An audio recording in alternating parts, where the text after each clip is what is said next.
saya mengambil kasus nyeri kepala headache ini dan kaku leher ini?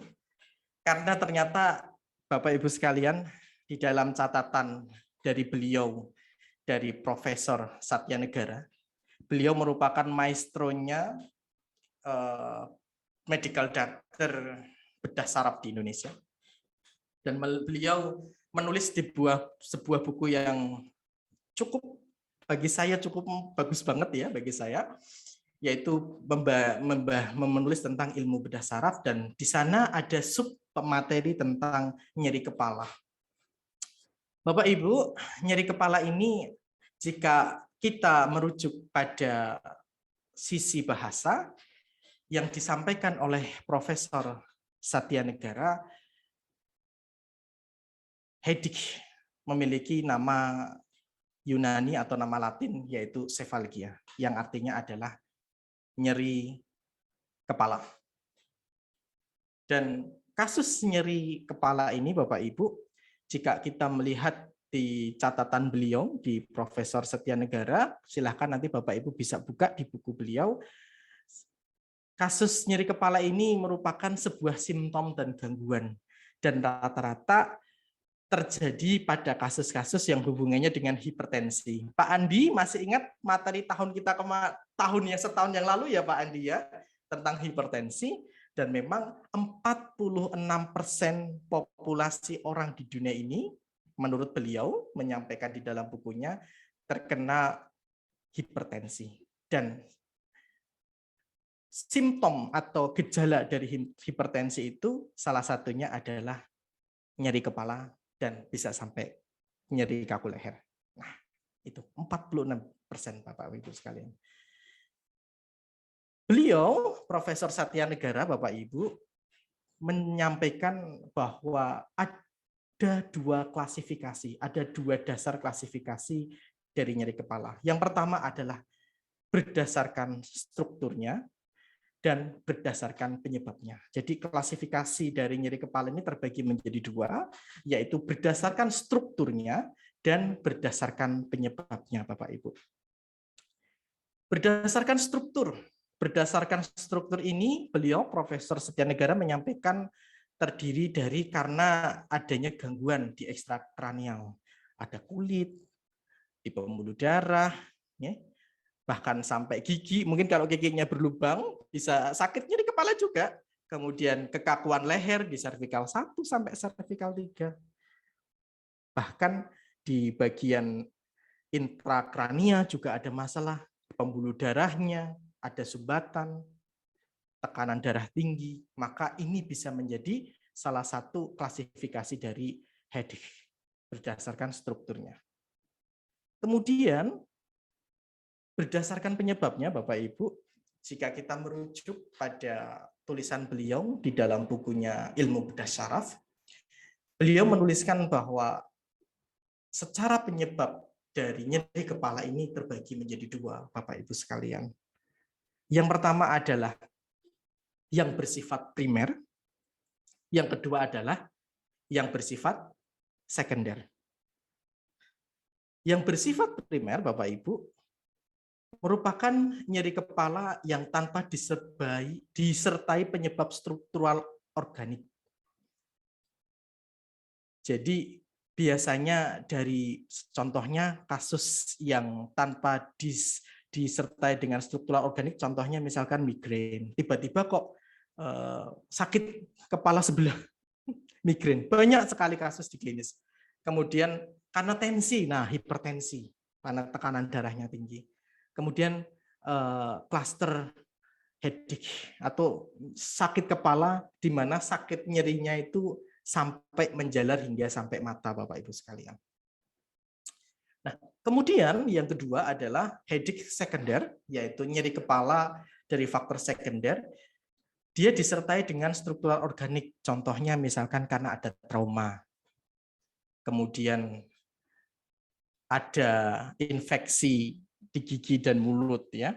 Kemudian bahkan pada gangguan psikis ini bisa masuk pada gangguan masuk pada penyebab dari nyeri kepala dari headache dari tipe sekunder. Jenis-jenis nyeri kepala primer. Bapak Ibu sekalian, jenis-jenis nyeri kepala primer ini menurut Profesor Setyanegara, yang pertama adalah nyeri kepala yang sifatnya ada di temporal atau sering kita katakan migrain. Beliau menyampaikan di dalam catatan beliau bahwa migrain ini merupakan kasus nyeri kepala yang belum diketahui secara spesifik penyebab migrainnya, pemicunya. Posisinya bisa bergantian. Waktunya bisa per jam, bisa berulang-ulang, atau muncul, kadang-kadang muncul, kadang-kadang tidak. Bahkan dia bersamai dengan perasaan rasa mual dan muntah. Kemudian diperberat dengan aktivitas. Jadi semakin aktivitas, semakin sakit, Bapak Ibu sekalian. Rasanya menusuk dan berdenyut. Nut saya pernah merasakan ini, Bapak Ibu. Jadi saya suatu saat tiba-tiba saya terkena migrain, padahal saya jarang banget terkena migrain. Tiba-tiba berdenyut pada sisi sebelah kanan. Nah, akhirnya karena berdenyut sisi sebelah kanan, saya langsung mengambil titik liver 3. Saya tusukkan mandiri dan alhamdulillah terurai, Bapak Ibu sekalian. Alhamdulillah. Nah, ini dari migrain. Gejala penyertanya dari migrain ini yaitu adanya fotofobia, yaitu tidak nyaman untuk melihat cahaya yang terang. Jadi mungkin dia pasien tersebut, mitra sehat kita, karena dia merasa tidak nyaman untuk melihat yang terang, jadi terasa silau. Bapak Ibu sekalian. Dalam catatan Kementerian Republik Indonesia, yang saya ambil dari web dari Kementerian Republik Indonesia di WHO, dari total populasi manusia yang berusia 18 hingga 65 tahun, pernah mengalami sakit kepala, dan 30% merupakan sakit kepala migrain.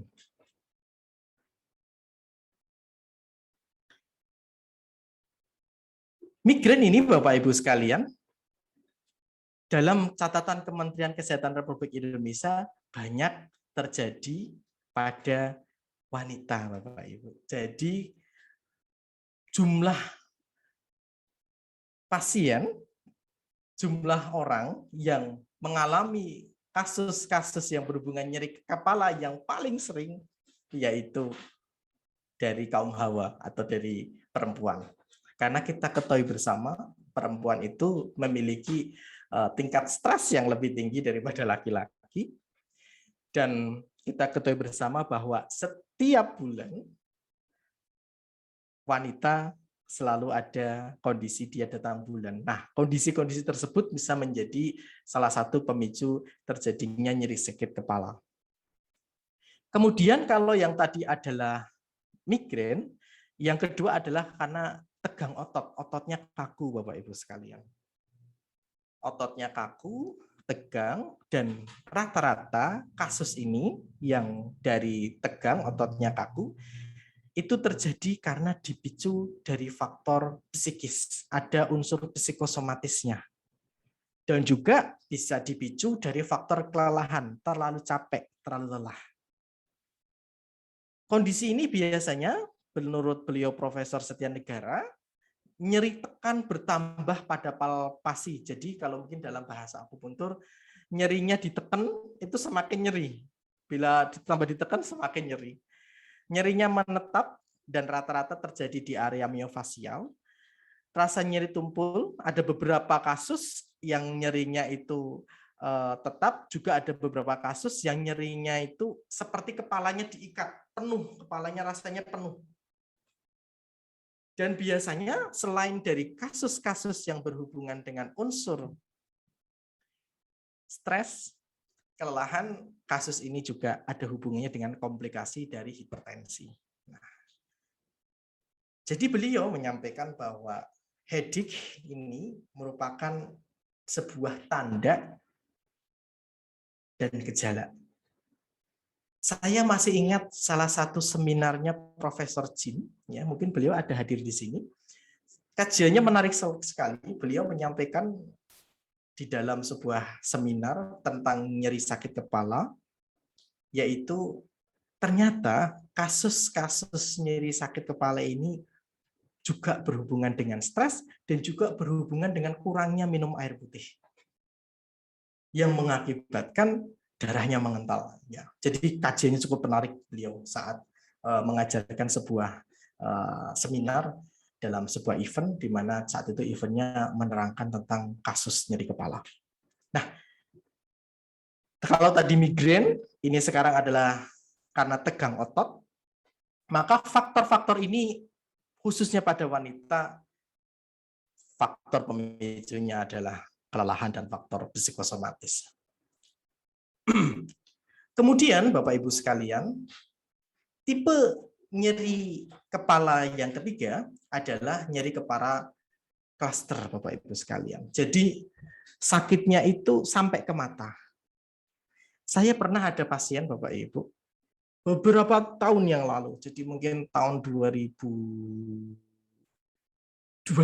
ya, tahun 2012. Beliau merasakan nyeri kepala yang sangat luar biasa sampai matanya untuk dibuka aja sangat luar biasa sakitnya.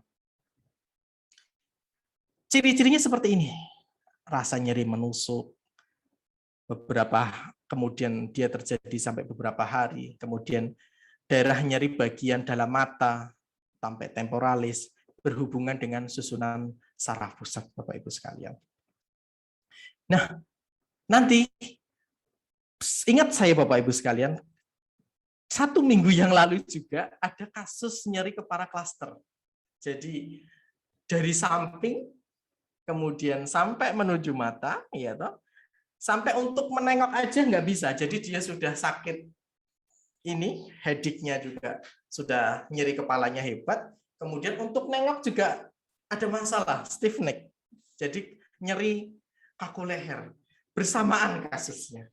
Dan ternyata Bapak Ibu sekalian, saat itu kami coba untuk bantu dengan pendekatan terapi akupuntur. Kita sudah tusuk titik organnya tidak mempan.